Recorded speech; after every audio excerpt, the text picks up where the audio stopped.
सरकार मोठं गिफ्ट देणार आहे. महिलांना 2 महिन्याचे हप्ते मिळणार आहेत. 2 महिन्याचे हप्ते मिळणार. जे पात्र आहे बहिणी त्यांच्या सर्वांच्या खात्यामध्ये 2 हप्ते इन्स्टॉलमेंट पैसे आलेत, काही जण अजून वाट पाहतायत. तर आपल्याकडे जे काही तपशील आलेत त्या आधारावर आपण आज जरा याची चर्चा करूया. म्हणजे आज आपल्याला काय बघायचंय की नक्की कोणाला पैसे मिळाले, कधी मिळाले, किती मिळाले आणि ज्यांना नाही मिळाले त्यांचं काय. ही जी डीबीटी प्रक्रिया आहे, म्हणजे थेट पैसे खात्यात येतात, ती नेमकी कशी चालते, हे सगळं जरा सोप्या भाषेत समजून घेऊ. चला तर मग. अगदी. आणि यात महत्त्वाचा मुद्दा आहे हा थेट लाभ हस्तांतरण म्हणजे डीबीटीचा. सरकारने म्हटलंय की मदत थेट लाभार्थ्यांपर्यंत पोहोचली, पण ह्यात काही आव्हानं पण आहेत. त्यावरही बोलूया, म्हणजे पूर्ण चित्र स्पष्ट होईल. सुरुवात करूया अगदी कालच्या अपडेटने. शुक्रवार 22 ऑगस्ट म्हणजे बैलपोळा होता काल. तर काय झालं नेमकं? उपमुख्यमंत्री एकनाथ शिंदे यांनी स्वतः डीबीटीचं बटन दाबून योजनेचा एक महत्त्वाचा टप्पा सुरू केला. जवळपास 86 लाख महिलांच्या खात्यात पैसे जमा व्हायला सुरुवात झाली. पण गंमत म्हणजे काही जणींना एकदम 3,000 रुपये आले, तर काहींना फक्त 1,500. म्हणजे हा फरक का? बरोबर आहे. म्हणजे झालं काय की ज्या महिलांचे जुलैचे 1,500 रुपये काही कारणांनी मिळाले नव्हते, त्यांना जुलै आणि ऑगस्टचे मिळून एकदम 3,000 रुपये दिले गेले. आणि ज्यांना जुलैचे वेळेवर मिळाले होते त्यांना मग फक्त ऑगस्टचे 1,500 या टप्प्यात आले. पण ही रक्कम सुरुवातीला सगळ्यांनाच मिळाली नाहीये. अच्छा. हो, हे पैसे सुरुवातीला फक्त 15 जिल्ह्यांमध्येच जमा झाले. यात म्हणजे अकोला, ठाणे, पालघर, रायगड, सिंधुदुर्ग, रत्नागिरी, कोल्हापूर, सोलापूर, लातूर, यवतमाळ, परभणी, नंदुरबार, बुलढाणा, बीड आणि जालना हे जिल्हे होते. त्यामुळे मग काय झालं की इतर जिल्ह्यांतील महिलांमध्ये एकदम उत्सुकता वाढली आणि थोडी चिंता पण की अरे आपल्याला कधी मिळणार. अगदी. काल दिवसभर फोन आणि मेसेजवर हेच सुरू होतं. आले का ग? किती आले? चर्चा तर होतीच, पण एक प्रकारची काय म्हणतात त्याला अनिश्चितता पण होती. आणि मग आज शनिवार 23 ऑगस्ट म्हणजे गणेश चतुर्थीचा दिवस. आज सरकारने दुसरी मोठी घोषणा केली. जी कालपासून वाट पाहत होत्या त्यांच्यासाठी ही बातमी महत्वाची आहे.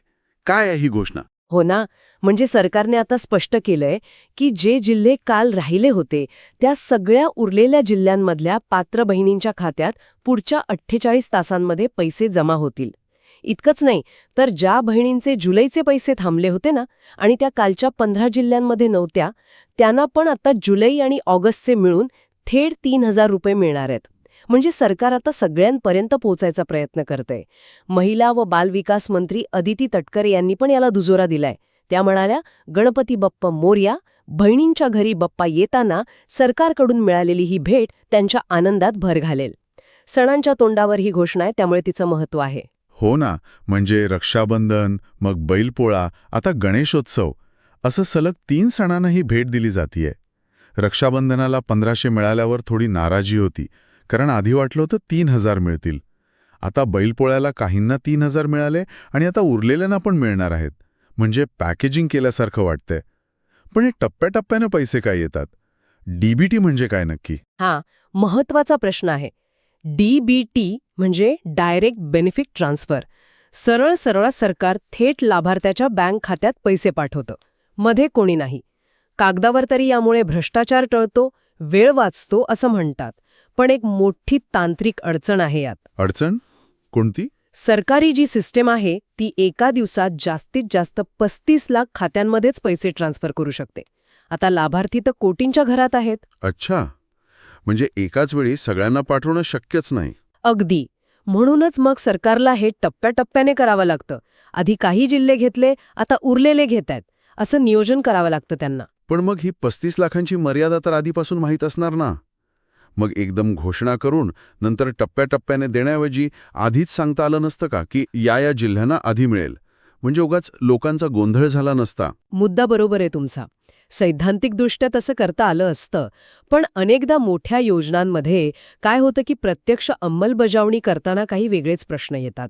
कदाचित म्हणजे सिस्टमची क्षमता तपासायची असेल, किंवा काही भागांना प्राधान्य द्यायचं असेल, किंवा कधीकधी राजकीय घोषणा आणि प्रत्यक्ष अंमलबजावणी यात फरक राहतोच. पण हो, यामुळे लोकांमध्ये संभ्रम आणि प्रतीक्षा वाढली हे खरंय. यात अजून एक गोष्ट दिसली आहे की state bank, bank of Maharashtra, bank of India आणि खास करून पोस्ट ऑफिस बँक यांच्या खात्यांमध्ये पैसे जरा लवकर जमा झाले. हो का?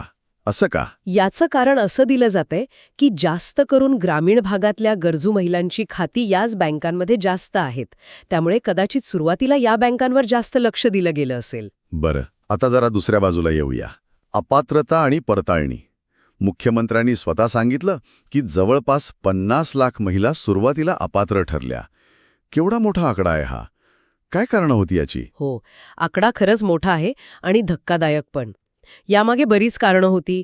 एकतर काही पुरुषांनी चुकून अर्ज भरले होते, ते तर पात्र नाहीतच.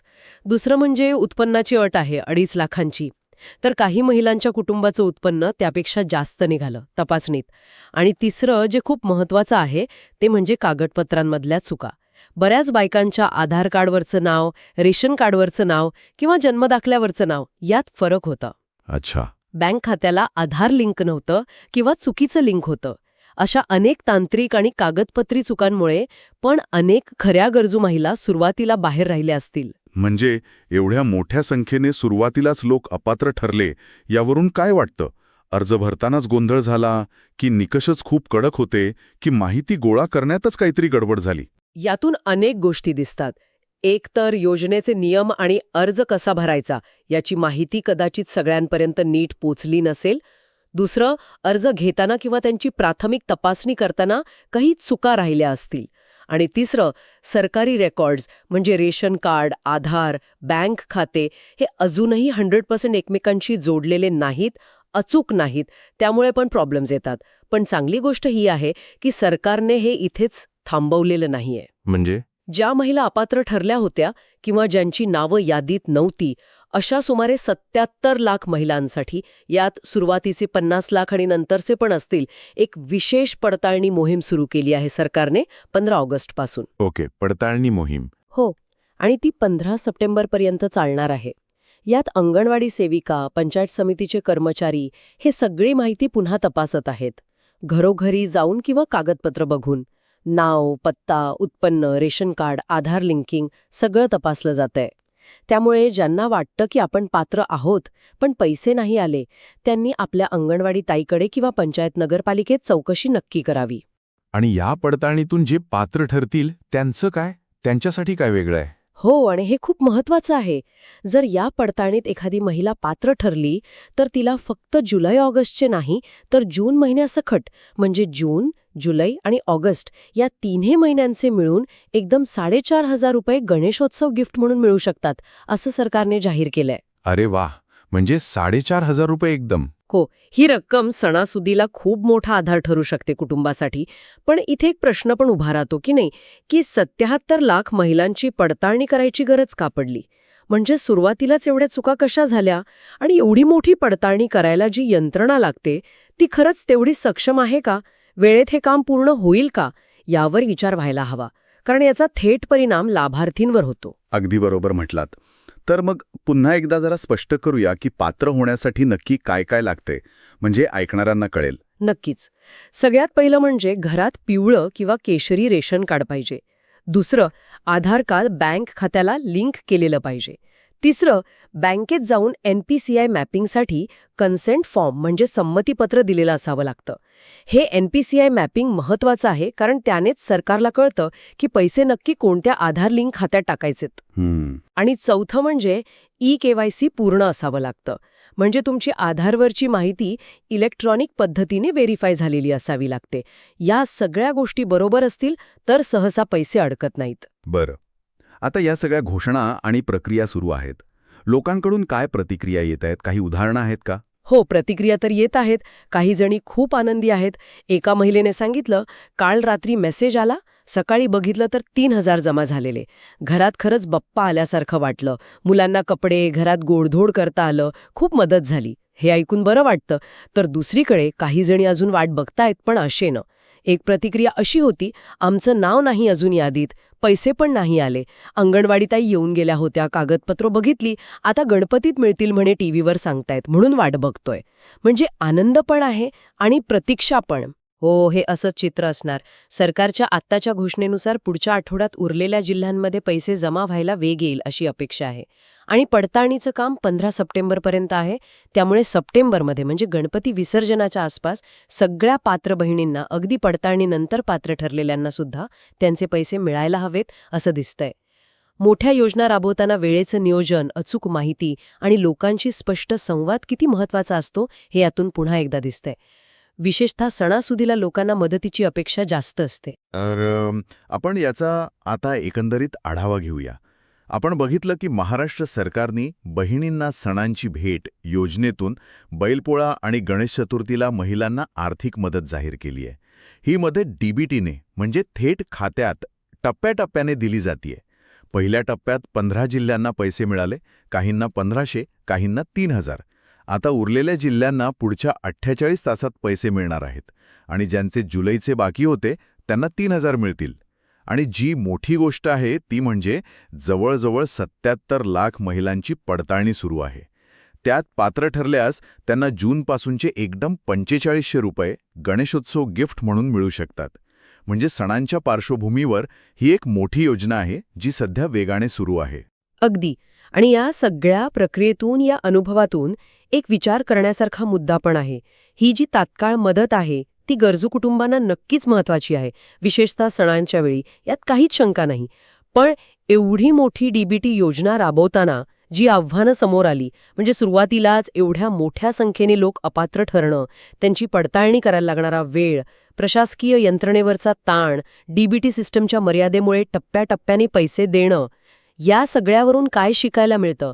म्हणजे आपल्या राज्याच्या कल्याणकारी योजनांसाठी जी डिजिटल आणि प्रशासकीय पायाभूत सुविधा लागते ती कितपत तयार आहे आणि भविष्यात ती अजून मजबूत आणि कार्यक्षम कशी करता येईल, जेणेकरून योजना जास्त सुरळीतपणे आणि कमी चुकांसह राबवता येतील? हा खरा कळीचा प्रश्न आहे ज्यावर विचार व्हायला हवा. नक्कीच. हा फक्त या योजनेपुरता नाही तर सगळ्याच कल्याणकारी योजनांसाठी महत्त्वाचा धडा आहे. सध्या तरी ज्या बहिणींना मदत मिळाली आहे त्यांना शुभेच्छा, आणि ज्या अजून वाट